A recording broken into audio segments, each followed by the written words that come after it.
in the dark, shooting stars over this old park. Burnt marshmallow on a crooked stick. You drop a comment, I'll read it quick.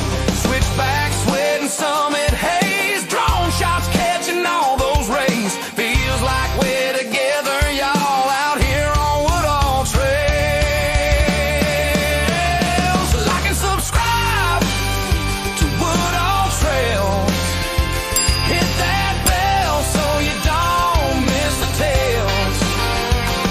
From a mountaintop view to the late night flames, we're chasing that wild by calling your name.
Good afternoon, adventurers. Happy Thursday.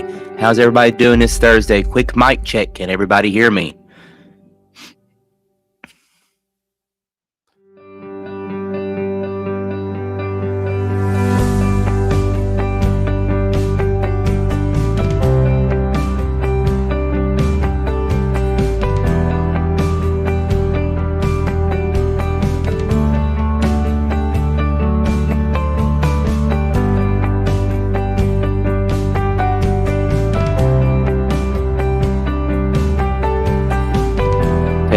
Testing.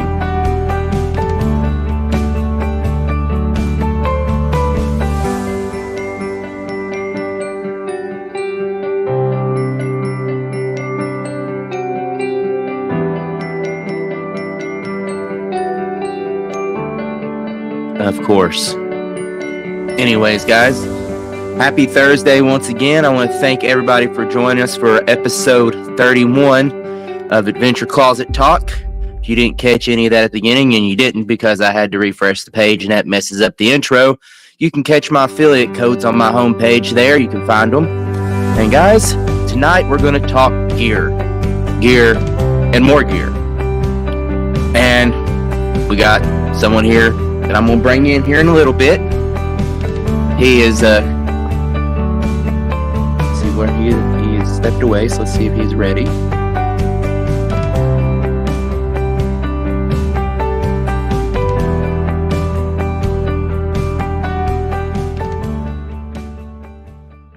But he's a fellow. Hey. Yeah, I got you loud and clear. All right, good to go. Okay, man. Finally got it here good to go. I told him, I tried not to tell him too much, but you can go ahead and reintroduce yourself, say your name, tell them where they can find you at and what you do, which, I mean, kind of in your name, what you do there. Yeah. Yep. So name's Jaison, but channel is for Too Much Gear Guy. And obviously, like he said, what it pretty much consists of is outdoor gear reviews. Every little piece of gear you can find. I try to do the smaller brands more often than not. The stuff that isn't typically just smeared all over YouTube already. And obviously, in the name, Too Much Gear, I just have a crap ton of outdoor gear. So, one day maybe you'll be able to see my gear room because it's pretty insane. And that's pretty much where it started, just sitting in there going, man, I got too much gear. And it just, from there it just blew up and decided to make a channel out of it. So I could probably have, I probably got 4 more years worth of gear in there that I still have to go over. But yeah, a lot of gear. Yeah, I've got a subscriber. Well, friend, he may not be in here. He's a trucker. His name is Mr. Michael Conley. You probably know him, or heard him through Mr. Mekon. He sound, you and him sound a lot alike. That man has a piece of gear for everything, and I don't know, like, you don't have, how do you have that much time to go through all that gear and just use it? I mean, you don't. That's why I got so much. It's just sitting there, and honestly, if I didn't have to work, I'd probably, obviously be able to go through all of it. But unfortunately, I do. So I don't have time to go through it all. Man. I would love to be outside every day, camping, testing all the gear, and unfortunately, it's not the case. Wouldn't we all? We all? So okay, so kind of told what got you into the content creation. You had all the gear and everything else, but I mean, why gear? Honestly, I think it started with the military. Being in the Army and typically living out of your bag and relying on all the gear that you had. Being outside and that's all you had. So it had to be reliable. You had to test it out and make sure you had the right stuff and got you through all kinds of conditions and weather. And I think from there, it went from almost kind of in the prep, I guess, community, if you want to call it that, just being prepared. And I think coming out of the military, knowing that I needed to have a plan A, B, and C kind of led into that. And I started watching all the preparedness videos on YouTube, and I guess it really started from there. So I started really getting gear for that. And then my first, I guess you could say, hike was in like 2007. So it was a little bit after I got out of active duty, and I had a coworker invite me to a hike on the Appalachian Trail. And at that time, I didn't have any camping gear, just whatever I had from the military leftover. So that was my first experience spending a gazillion dollars on camping gear, and loading way too much. I think I had like 65 pounds or something like that. And we did like I think it was 12 miles or something. So it was right along the Maryland PA border too. So, but yeah, that was my first experience, and that's where I got started. Okay, so thank you for your service. Of course, I'm a veteran myself. Yep.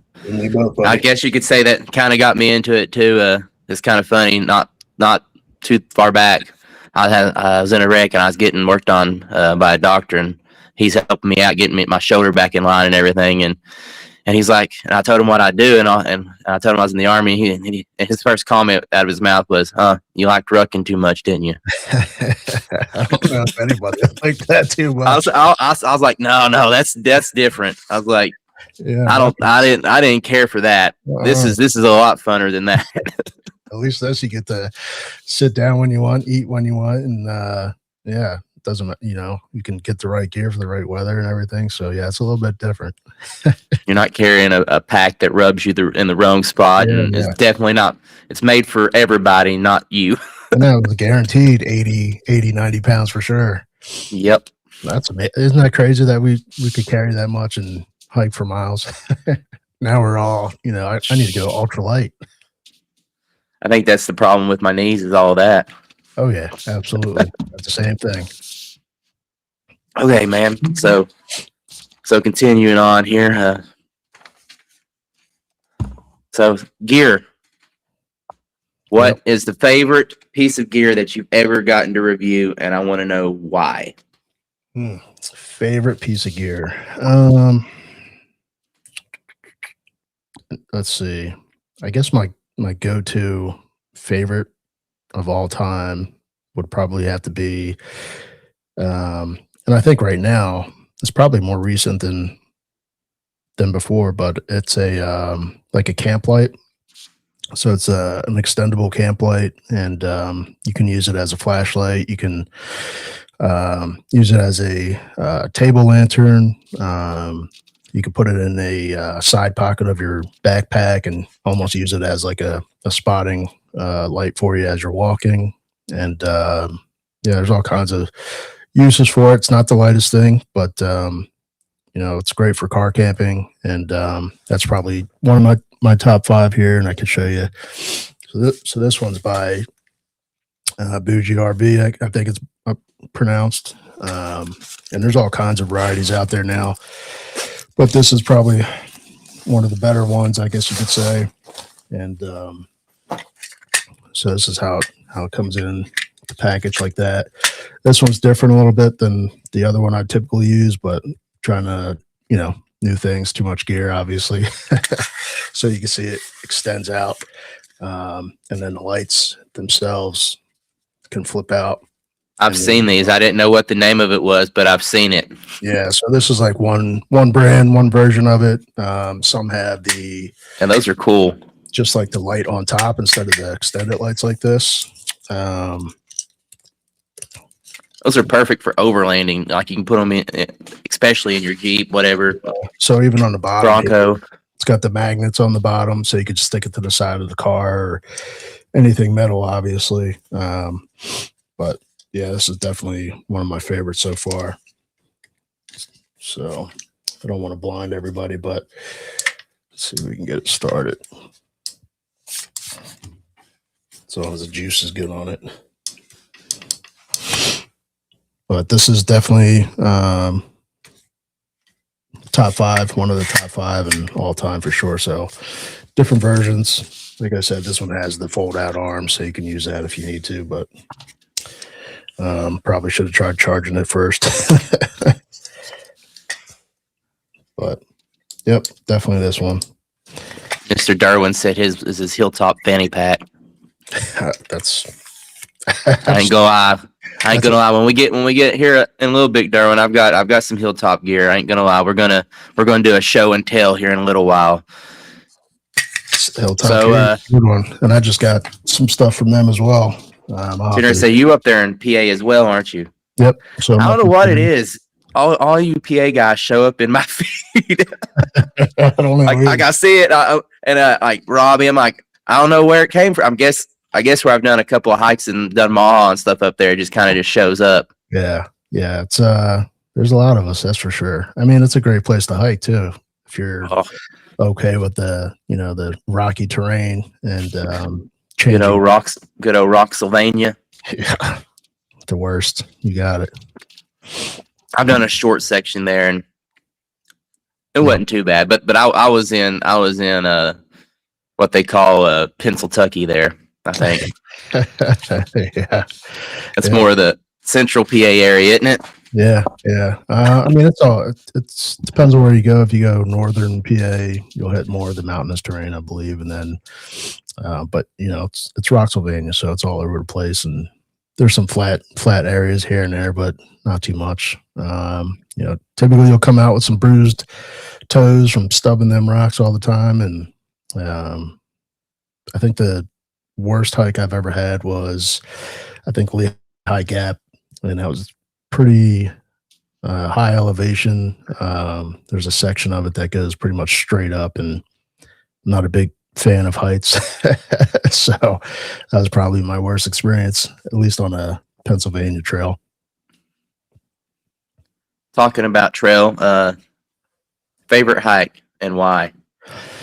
And I know you've done some pretty epic ones. I've seen some of them. Yeah, I mean, if we're not talking Pennsylvania, obviously it would be my most recent adventure, which was Mount Kilimanjaro.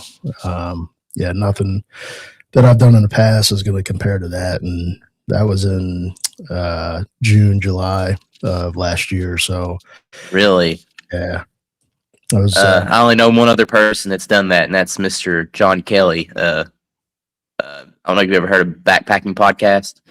But he's one of the hosts on there, but he's the only other person I ever know that's done that. And so tell me about it. Yeah, how was that? Heck of an experience. I put a video up on it. It's like I don't know how long it was, but super long video, and I didn't want to miss any of the details. But overall, what's the total elevation? 19,000. I think 19,361 feet, I believe. So I've never done a 14er before, and instead of doing that, I just went straight for a 19er. But it was 8 days total, basically 7 days up, and believe it or not, just 1 day down. So it was it was a great experience. Super slow hike. I think a lot of people could do it if you really wanted to. I unfortunately got a severe case of the bubble guts, I guess you could say, and I had that on day one when I got there, which was like the number one thing I did not want to have. And 2 days in the hotel, I was like, all right, this has got to go away, and it did not. So started off with that, and then ended up just crapping my brains out the whole way up the mountain. I might have gotten a little bit of elevation sickness. I'm not sure if that was a combo or not, but I didn't eat. I had basically no appetite the whole way up. I was forcing myself to eat food the whole time, and I would say, just fast forwarding to the summit, probably I wouldn't say one of the hardest things I've done, but definitely top five. We get up there. We started at 11 o'clock at night. Everyone was freezing cold. I love cold weather, so I wasn't feeling too bad. But people were just like almost in tears, complaining about how their hands and feet were basically frozen. And we got to the summit, and yeah, I would say probably a life decision I had to make when we got there. So there's a fall summit, and from what I understand, they created it because too many people were getting hurt or actually passing away getting to the actual summit. So they created a fall summit, and if you got to that, they would say you summited Mount Kilimanjaro. But we got there. The group I was hiking with got there, and basically everyone in the group was like, "This is it. We summited." And I'm like, "No, we didn't. Like we did summit. Like this is the summit." But that's how much I kicked their ass. So that was my life decision right there. I had to look at the lead guide, and he looked at me and he's like, "If you want to go, I'll go." And I was like, "Damn." So thought about everybody at home. I was like, "Man, I can't go home and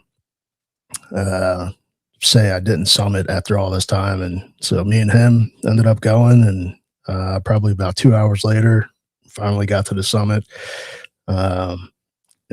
Amazing view, obviously. Feel free to go watch the video. You'll see the actual moment I got to summit. And then I would say the hardest, a lot of people say the hardest part is going back down. And man, it was a trip. So the speed we went back down, we're supposed to go back down to the base camp and spend the night, but the guides decided that they wanted us to get to the final camp before the next day to leave. So we spent probably another good 7 to 9 hours. So we were up at 11 hiking, summited, and then another 7 to 9 hours all the way back down. And we were moving. So I would say that's definitely the hardest hike I've ever done in my life. And ended up getting, I don't know if you ever heard of it, but rhabdomyolysis or something like that. Oh yeah, Mr. Dan Becker made that famous. Yep, same thing. Same thing. You pushed yourself too hard, man. Yep. So I didn't feel like Dan Becker did. Obviously, I was able to do it and get through it. Got home and I went to the gym. I was like, man, muscles are really sore. Didn't feel like I recovered well. And I just happened to have a follow-up appointment with a doctor who did some blood work and calls me up the very next day. And he's like, I have some bad news. I was like, okay, like send it. And he's like, yeah, you got a bunch of elevated levels in your blood from kidneys, liver, brain, heart. And he's like, can you go to the ER today? And I was like, holy shit. I was like, is that bad? So, yep, ended up going to the ER and told them about my adventure. And they were like, oh, yeah, you probably had rhabdo for sure. And I was like, oh, okay. So what do we do? And I had to spend the night and got flushed with IV, probably like, I don't know, 8 to 10 bags or something like that. And they redid the blood work in the morning and everything started getting lower. So they were happy with that and kicked my ass out of the hospital. But that was pretty much it, man. So after the rhabdo, you done much hiking since then? I have not. It's been surprising. Have they advised against it, or they did? They said, probably the next couple of weeks or even months, you're going to have to take some time to recover because your body just isn't, it's not going to recover well until it builds itself back up. So I did I'm just gonna put this out here. Just built different, man. Just built different. Dan Becker couldn't do it. Hey, a lot of people I've talked to are like, man, you got to have a different mental to get through that. And I thought I was just, tired and out of shape. So I did lose 27 pounds in 8 days. So I'm pretty sure that didn't help either. I'm surprised you stayed hydrated with the stuff going on. That's all I did, man. That's all I could get down was water and flavored water and electrolytes. And, I would snack here and there. And every time I sat down to eat, the cook and medics and stuff would come over and check on me, and they're like, you gotta eat. And I'm like forcing freaking bread and pasta and rice and stuff down my throat and try not to throw it right back up, and taking like a million bites before I could swallow. So yeah, Dan Becker, I got you. So after all you've told me here, Mr. Robbie's saying he says you're going back in 2028. Yeah, so there's a group actually planning on going back, man. I believe it is. It might be 27, maybe 28. Yeah, not this time. That's a once in a lifetime deal for me. There's a lot of people that go back though. We had a person that we ran into while we were there, and this was their second time going, and I'm like, yep, nope, not me. But I don't know. I've only done like a 9-mile hike. I did that with let's see, bus campers, or known as Fire and Trails now. And he was in here earlier. Yeah, so I did one with him, and just a couple of 3 to 4 mile hikes now. But that's my goal this year, is to get back into some long distance. And I got a lot of ultralight gear I want to test out. I got hammocks I want to test out. So I got like a couple tents I want to test out. And yeah. Mr. Chicken Little Trex, he asked what kind of cold were we talking? It was at the summit, it was about 15 degrees, I believe. And that wasn't even including the wind. So it was probably maybe even lower than that. But by the time I got out there, I was actually sweating. And like I said, everyone else were crying. Like people are like asking for extra hand warmers or extra gear. And but I zipped my jacket open and got up there. But I did get pretty good, I guess, sunburn, windburn, snowburn, whatever you want to call it. Because when I came back down, my face was just tore up and everything was dried out. So, but yeah, I think it was 15 degrees if I remember correctly.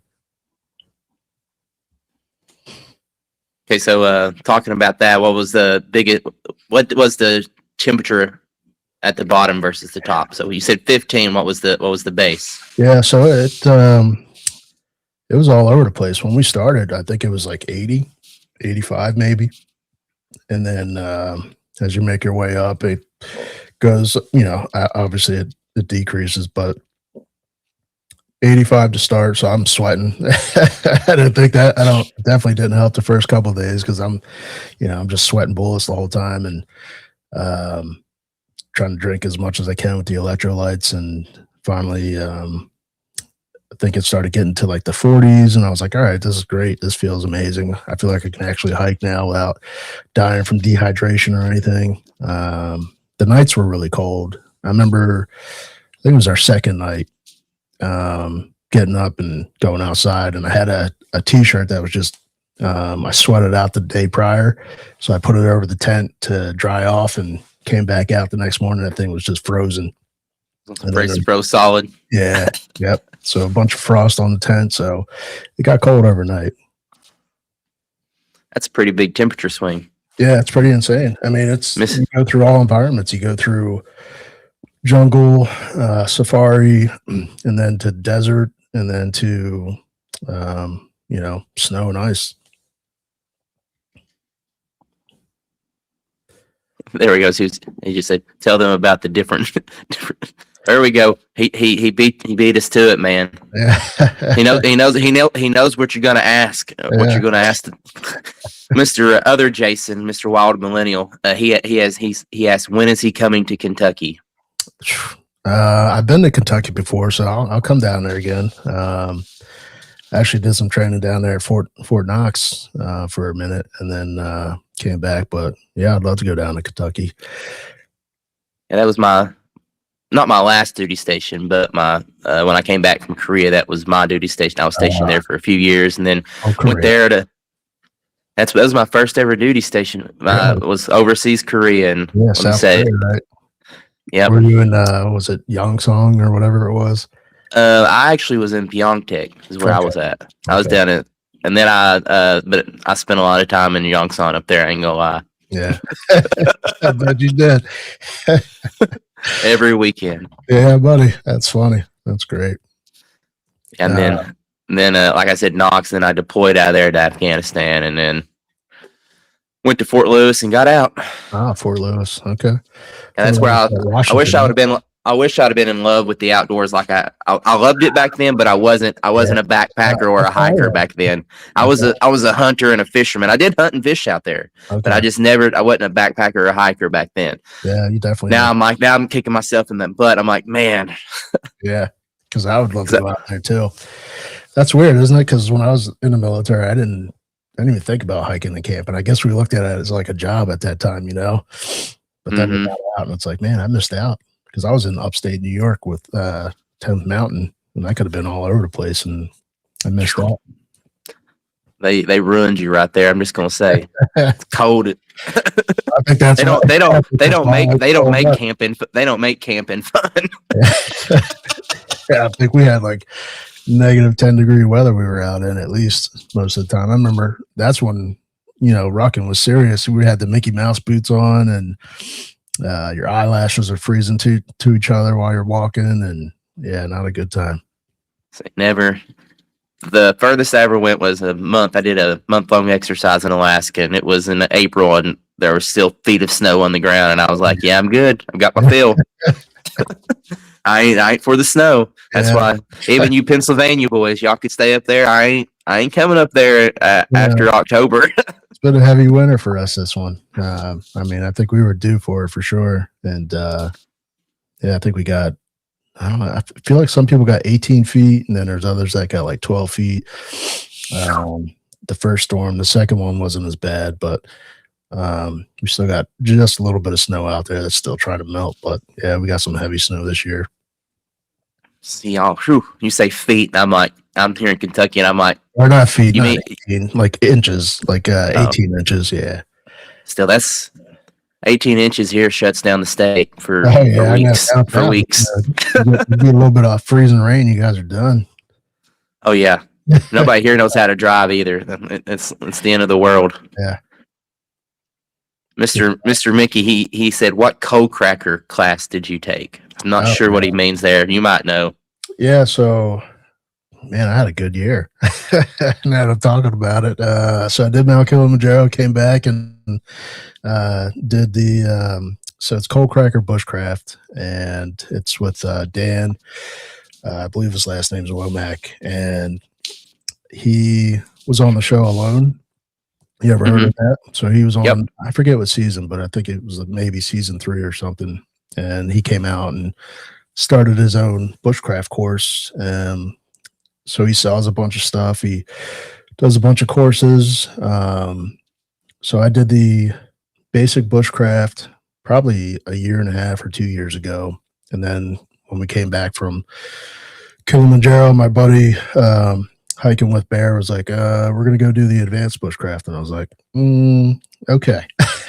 So, I did the advanced bushcraft in November. And so basically just, he teaches you, him and his crew teach you a bunch of bushcraft. Let's see, we, make our own saws. We made, we learned how to make different types of fire starter. The coolest one I thought was from Chaga.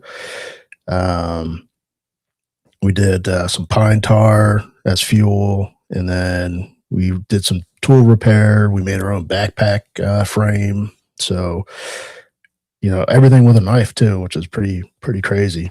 You start carving everything, and then we made the saw to cut wood, and made the saw to make the backpack, and we repaired like axe handle, make your own axe handle. Shelters, we did a lot of shelter work, so A-frames, lean-tos. What else? Yeah, it was a heck of a course. So yeah, coal cracker bushcraft, if you get a chance, check them out. Go online, look up the courses. They got a where are they out of? I think it's is it Ringtown? I think Ringtown, PA, or something like that. So they're about 2 hours from me. Okay. And I'm just outside of Philly. So we yeah. got sounds kind of like is it Pathfinder School? Yeah. So they're 100%. I'm pretty sure they know each other, and Yeah. courses are probably based on the same type of thing. And Dan's got a bunch of property out there, so he's lucky and gets to have his own class out there. But yeah, cold cracker bushcraft. Look them up. Yeah. Good times and learned a lot. I'll probably forget half of it, but if poop hits the fan, Yep. I'll try and go out there and make it work. Ringtown. Ringtown. I've learned enough over the years. I tell people I'm not a bushcrafter, but I know how to bushcraft. Yeah. That's a part of it, man. Like hiking and camping, you learn some stuff out there. I mean, you just learn it. I mean, Fire like I said, starters, I just tell people I grew up a country boy in the woods down here. there you go. I mean, that's how I learned how to do it. Yeah.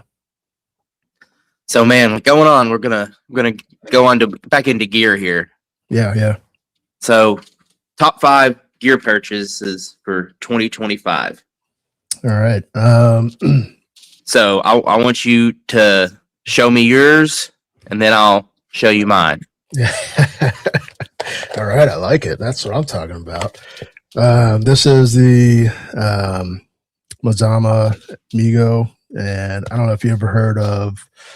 I believe it's Miranda Goes Outside or something like that. She created this, which is pretty awesome. And I brought this with me to Kilimanjaro. One of the main reasons I brought it was because you can actually put boiling water in it and it doesn't melt. So it's almost got the consistency or quality of an Nalgene, but it's a lot more flexible. You can see. And the other cool thing is that, with an Nalgene, it's kind of hard to clean out, but so this has 2 openings. You got the wide mouth here. It's got the measurements on the side, and then you got the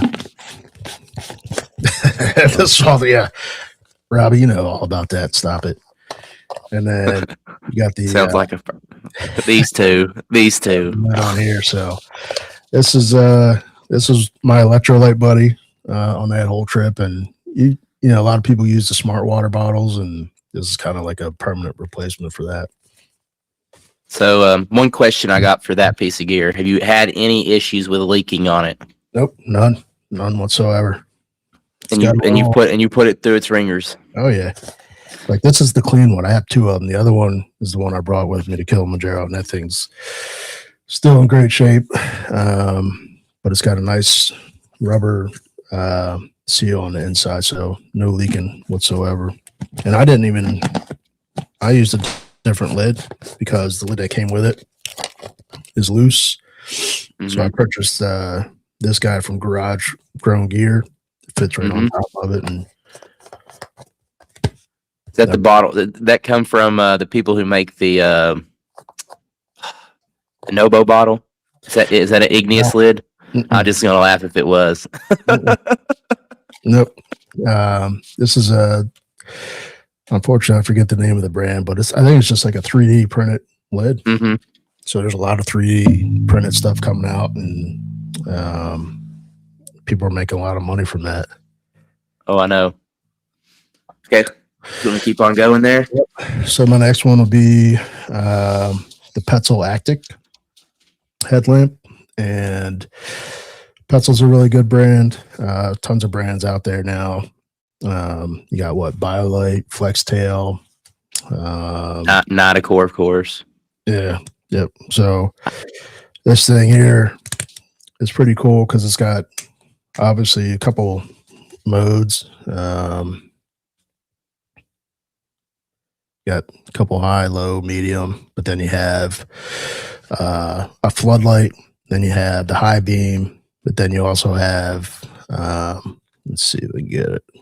Got red light, and I think you and I know how important red light is out in the woods, out in the field. And hopefully everybody that's listening or watching, they understand, like, if you don't want to lose your night vision, you want to make sure you got the red light. So the other thing that comes with this is this bag here.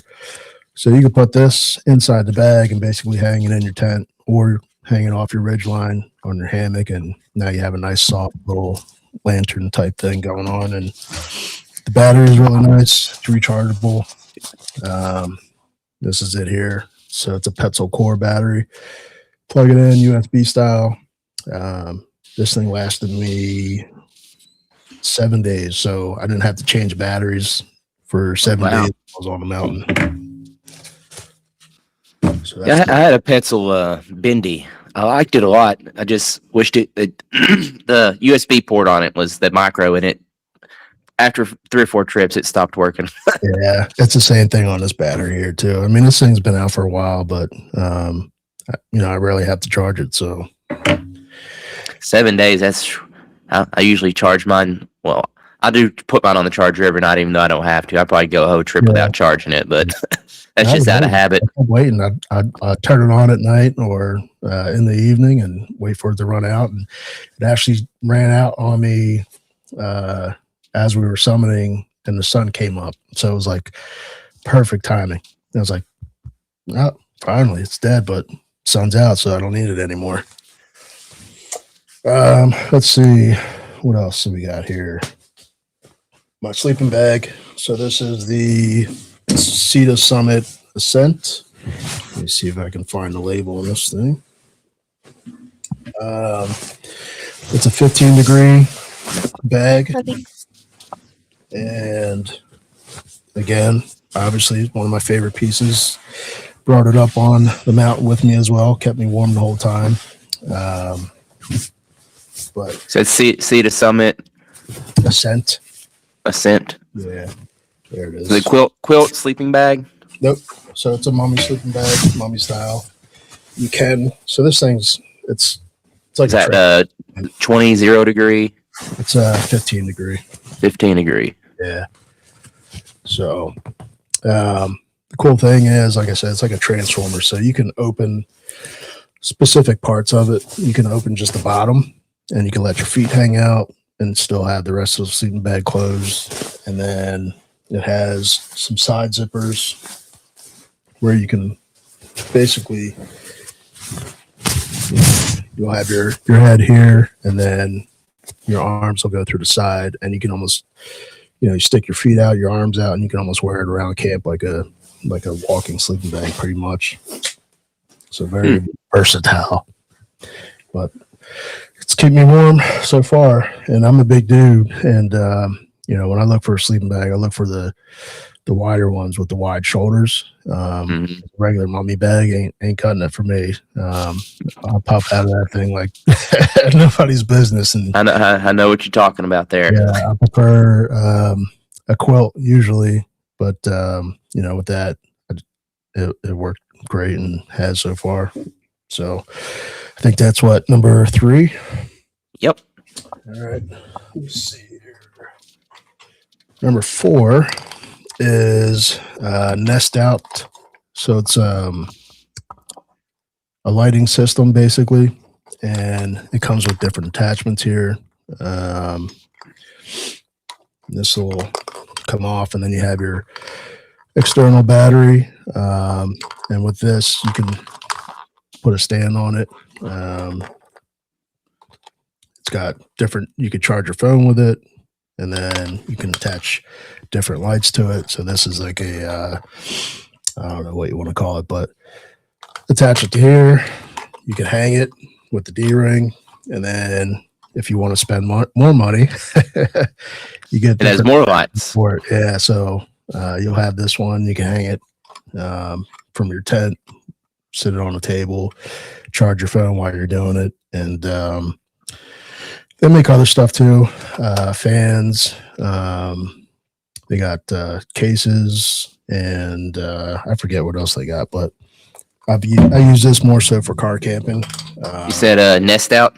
Yeah. I think my boss has one of those. He has it with the stand and the light. Yep. That the little small. I want to say it's a camera light. That's what I'm gonna say. So I use that mostly for car camping. It's lasted. I don't think I've ever charged it since I've had it, so it works great. What else? Let me look at my list here. Let's see. Oh, so I did the camp light. That was one of them, and I think that was it. That's my 5. That's your 5. Yep. I guess it's my turn to show now. Honorable mention though is the fire maple petrol. That right there. I'm not going. Yep, that's. So fire maple, I'm sure a lot of outdoor people know. I think it's one of the best brands, quality wise, price wise, value wise. For not to be cottage brand. Yep. It's they pay attention. Yeah. I'm just gonna say they pay attention to what hikers need. I feel like they come out with something new like every other day. And their table. Did you get the table? I have their table. I have. I have that. Of course, I have that. I mean, do you have the take my money, fire maple? What's that? Is it like the hammock table that you can stake into the ground and sit next to the hammock? Yeah. Yep. That's awesome. I love that thing. Oh, I love it. Then, I've had it on so many trips now. Every one of the guys I backpack with got one now. Yeah. it's they were all jealous when I could sit there in the morning and make my coffee. That's exactly right. I was going to say, you just get up, wake up in your hammock, and you don't even have to get out. You start making your coffee and everything. And then I think this is the Green Peak 2 or something like that. Green Peak. Yeah, I use their the Hornet 2 is what I use. Yep. So they got a million stoves too, but honorable mention G3, I think it is. And you can see you can store nice little propane in there if you need to. That's it. So honorable mention. Like you said there, guys, look up Fire Maple. Yep. A lot of y'all in here already know Fire Maple. I'm sure every one of y'all do. Mr. Appalachian Andy got in here. Good afternoon there, buddy. Your turn, buddy. So I guess it's my turn, huh? How do we want to start here? I'm just gonna say every one of mine start with the theme of ultralight. It's because this past year I think I dropped close to 10 pounds worth off of gear off my pack. Yeah. By the end of the and let me tell you, it saved my life. Well, I started doing a lot more longer trips, and it helped. It helped a lot. Yep. So of course the first one I'm going to talk about, my favorite piece of gear is the Squawk Alpha. I'm just going to say okay. when they drop the 120 version again, I'm going to get it. This is the Squawk 90. Okay. And I'm just going to tell you guys, Squawk is a cottage brand. I think they're out of Colorado. They make all kinds of layering items, and they're not overly priced. Very much so budget layering items. So this is my Alpha. Spread that out. Spread that out a little bit. Let them see the details on it. So because it's different. It's not your typical base layer. So Alpha is extremely thin material, but it'll keep you warmer than your puffy jacket. Let me just tell you, when you take this and you pair it with any other, I pair it with merino, of course. I love merino as well. But this right here, I mean, I pair it with that, and during the summer I can just wear this, and don't wear nothing underneath of it. I'm burning up. Like, nope, it's done. It's anything above 60, man. Like, you don't even bother. Mm-hmm. But compared to the puffy jacket, compared to this, I mean, it's night and day. This is under 6 ounces, and my puffy jacket is 1 pound, close to, I'd say between 11 and 12 ounces. So I mean, that's half a pound that you're almost cutting off, and this is just as warm. I'm just gonna say it's just as warm as my down puffy. That was my mid layer on the mountain right there. So I had a merino wool t-shirt or long sleeve, and then I had that, not that exact brand, but the same type of material. That was my mid layer, and then I had the Outdoor Vitals puffy jacket, and that was it. So yeah, which one did you have? Oh man, I knew you were going to ask that. Was it the one with the pit zits? Yeah, absolutely. So it's Nova Pro, I think. Is that right? The Nova Pro. Yeah, I don't do anything. Speaking, you said Outdoor Vitals. That's my next item here is my Outdoor Vitals Delano tarp. So this tarp, I love it. It's very much so budget friendly. It comes with everything you need. which I loved. I did some upgrades on it, not gonna lie. Outdoor Vitals. I'm not dogging you, but your steaks suck. So I had to upgrade that, but I found a company. It's called Light Outdoors off Amazon. Okay. But steaks are awesome, and they send 100 foot of cord as well with the steaks with kind of a version of a line lock, I guess you would say. So what I did is I added 2 more guy outs on here and used their stakes and made it a little bit more rain ready, more storm ready, because when I had it out this summer, I don't know if you've seen the video that I have out there, but when I was out in that tornado, it had their stakes and knocked them guy outs in. Let me just tell you, it was a negative. It didn't take nothing for it to pull out of the ground. So that was one of the upgrades. I actually just Mr.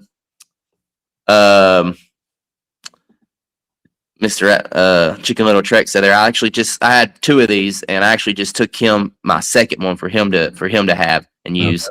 I was like, man, it's gonna sit here, and I mean, it's the extra one. I've got extra tarps. I'm like, buddy, and he's like, what do you want for? I'm like, I don't want nothing. He like I said, he made me a fanny pack. I had it out last week, but it's sitting right over here. But he made me a fanny pack, and I'm gonna tell you, it's probably getting to be one of my favorite pieces of gear for this year. And unless he makes me another one that beats that one. What's that made out of? So he pretty sure it's just made out of normal. Oh wow, look at that. That's awesome. I told him I had to have something big. Yeah. And he made that. And now he's taking that and he's just going to expand on it and add me a mesh pocket on the front and some mesh pockets on this, make it a little more robust, I guess you would say. More storage. He's going to make here. Yep. Or more snacks. Yeah, definitely snacks for sure. Okay, so another one this past year, not ultralight, I guess you'd say, but was these Injinji socks. So the Injinji. The toe socks. Yeah. And actually, I can't remember I have to go back. He's a fellow YouTuber. I watch him. He's a gear guy like you, but he said that said it perfectly when he said these are like the best kept secret. Like these things right here, like I was getting to where I was every like about 6 miles. I was getting in and I was getting blisters in between my toe like you couldn't believe. Yeah. And I want to say maybe it was John Kelly. I can't remember. Maybe it's him. I can't.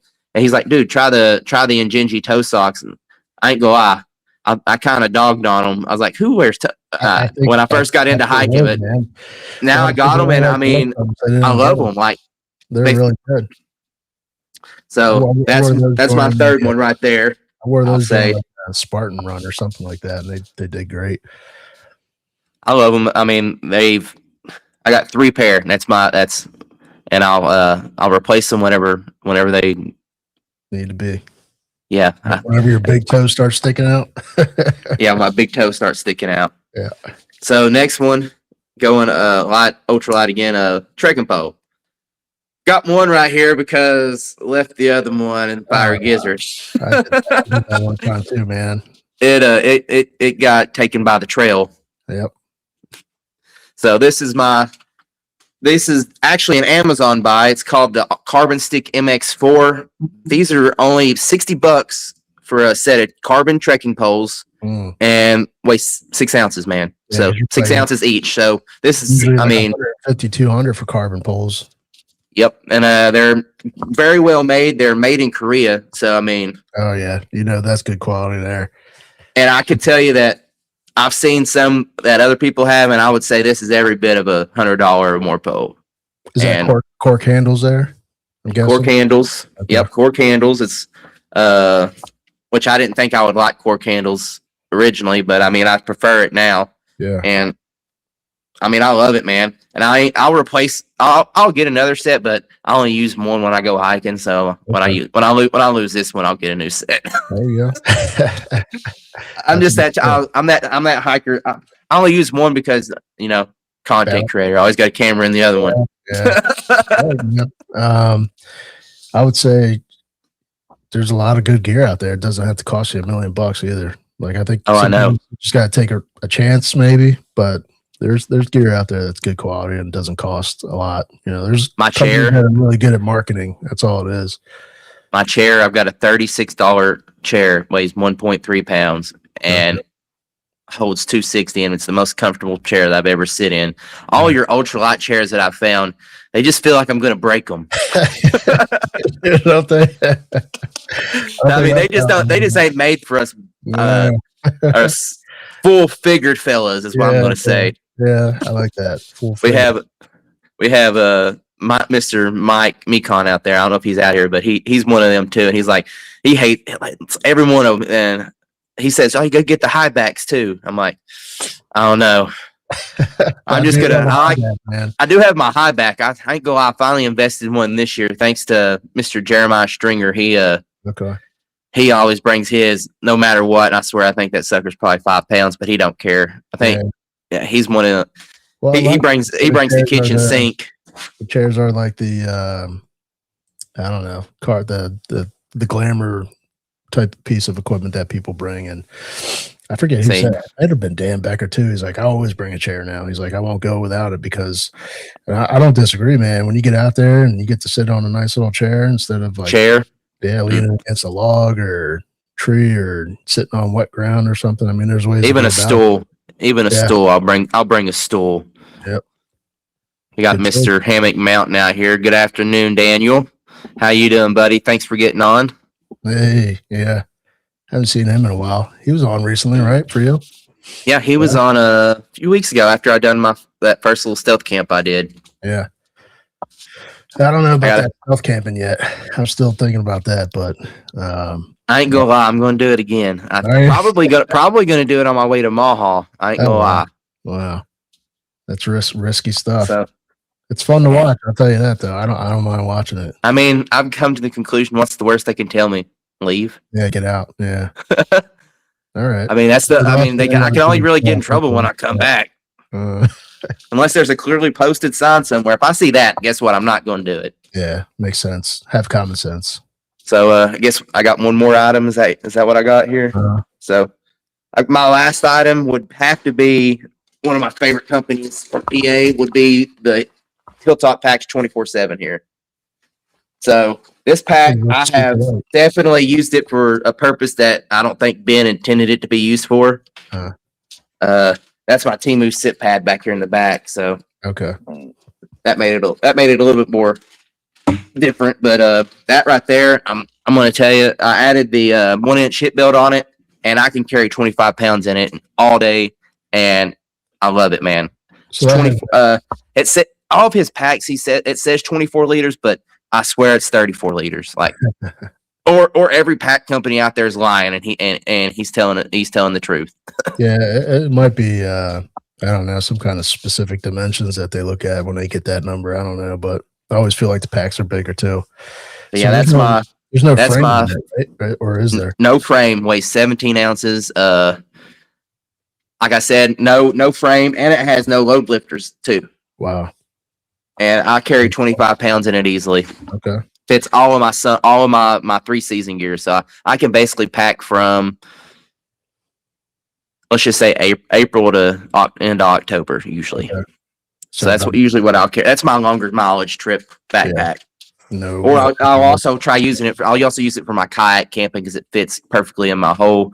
Which that could be changing. I'm maybe looking at getting me one of them waterproof backpack. I got one of those, maybe 2 or 3. I was gonna say, is there a piece of gear you don't have? I'm telling you, man. I don't know. If you I'll take you in there. You can go shopping. I can tell you that. You sound like I said. You sound like Mike. Yeah. That's pretty much what I do before every trip, man. I go in there and I look on shelves and I'm like, all right. You're like, what do I want to take this time? I'll take that. Oh, you know what? I didn't even remember I had that. Let me try that out. Yeah, I don't think I got much. I mean, I don't know about camp food. I don't know how you guys feel about that.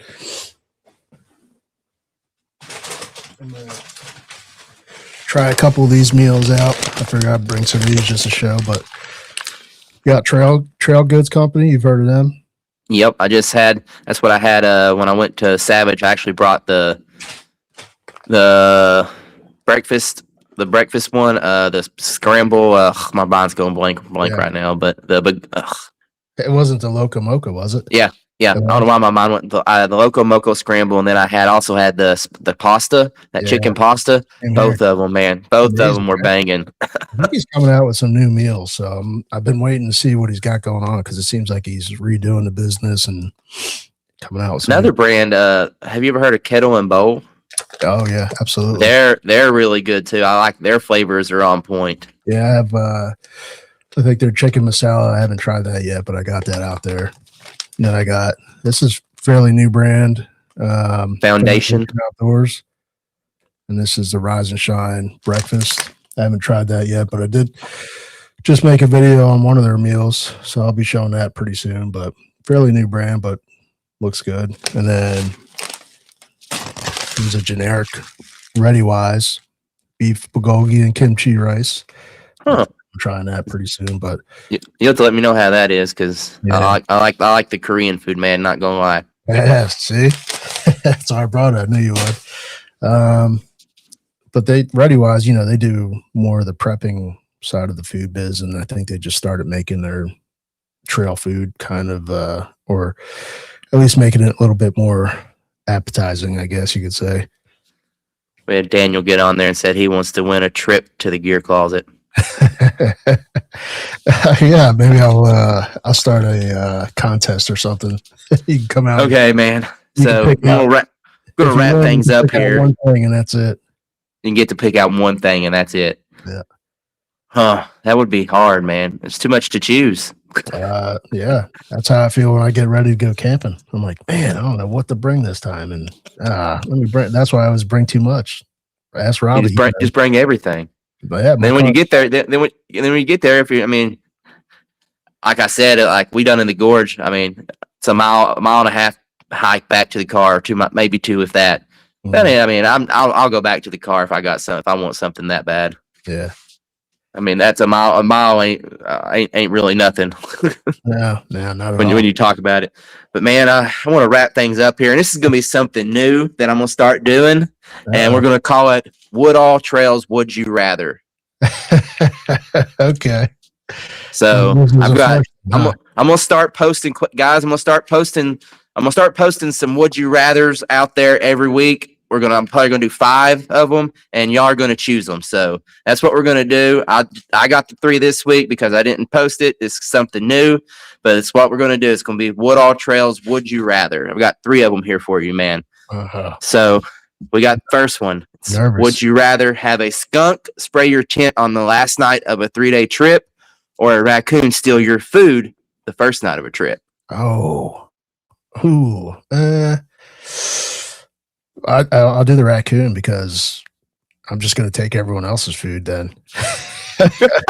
Just give me your food. I'm sorry, but your food's mine now. So I'm not going home after a trip and spending 6 million hours trying to get a skunk wash out. So yeah, I'm taking your food. I'm glad we think the same. I thought the same thing when I said, I was like, pretty sure nobody's going to prevent me from taking some food. I'm like, because after I get done with it, I'm about to throw the tent out. I'm gonna throw it away. Yeah, waste of gear. It's a waste of gear. And if it's one of my favorite tents or what, I'm gonna have to replace it. Yeah.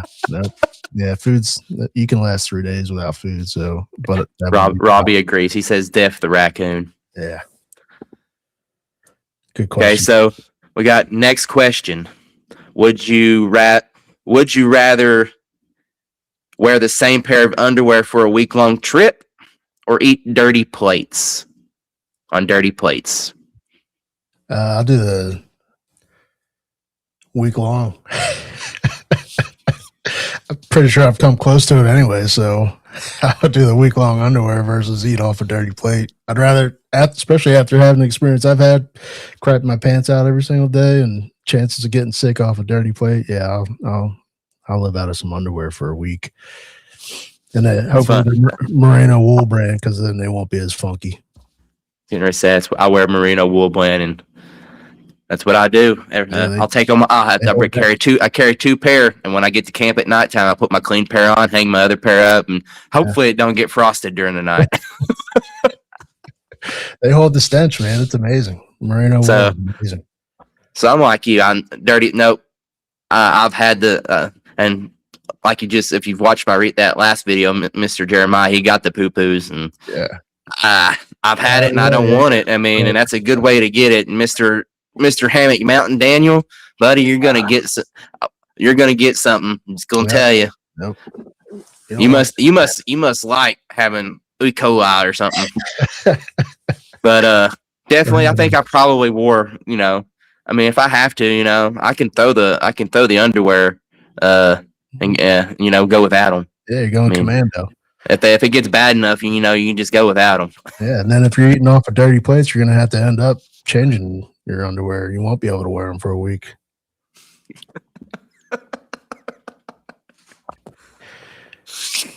Mickey here. Mickey says he already does both. So he's I mean, that's fair too. I mean, how well do we clean our dishes when we're out there? I mean, how clean is that? That stream?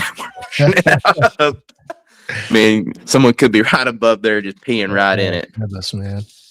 Okay, man. So we're gonna have our third and final question here. Would you rather hike in Florida in July in a Santa suit, or go ice fishing in Alaska in a Speedo? I would ice fish in a Speedo in Alaska all day, every day, man. I cannot stand the heat. That's like my least favorite. I like hibernate in the summertime because I can't stand the heat that much. So yeah, I'll ice I'll ice fish in some Speedos for sure in Alaska. At least the view will be beautiful, and I'll have some good fish to eat. Now I'm saying you're not going to be in a building either ice fishing. So I get it. I get it, man. I'll send me out to the middle of the lake in Speedos, cut a hole, and see, old me, definitely, but man, after I be in Florida sweating your whatever off in the Santa suit? No, neither. I'm saying neither. Oh, yeah, this is a neither for me. Nobody wants to do either of those. That's a tough one. How many miles am I hiking? That's what I have to know. As soon as I start sweating in that Santa suit, man, it's game over. I'm not even, you count me out. I've been in a Santa suit. Those things are horrible. You don't want to wear one, and let alone hiking it. I think I'm probably going to go ice fishing. Right. I mean, it's a very difficult question there, because tell me how many miles. If I only got to do 3 or 4 miles, I might just do the Santa suit, maybe. You test that out, and I'll test out the other one. We'll see how it goes. I think I'm going to Alaska next year. What a sight that would be. I know. Millions of views. Everybody says ice fishing in a Speedo. Okay, guys. Of course you PA boys are going to say that. I mean, it's colder and as we say down here, it's colder than a dog shitting peach seeds. I don't know. That's just something they say. I don't know either. But man, I like it.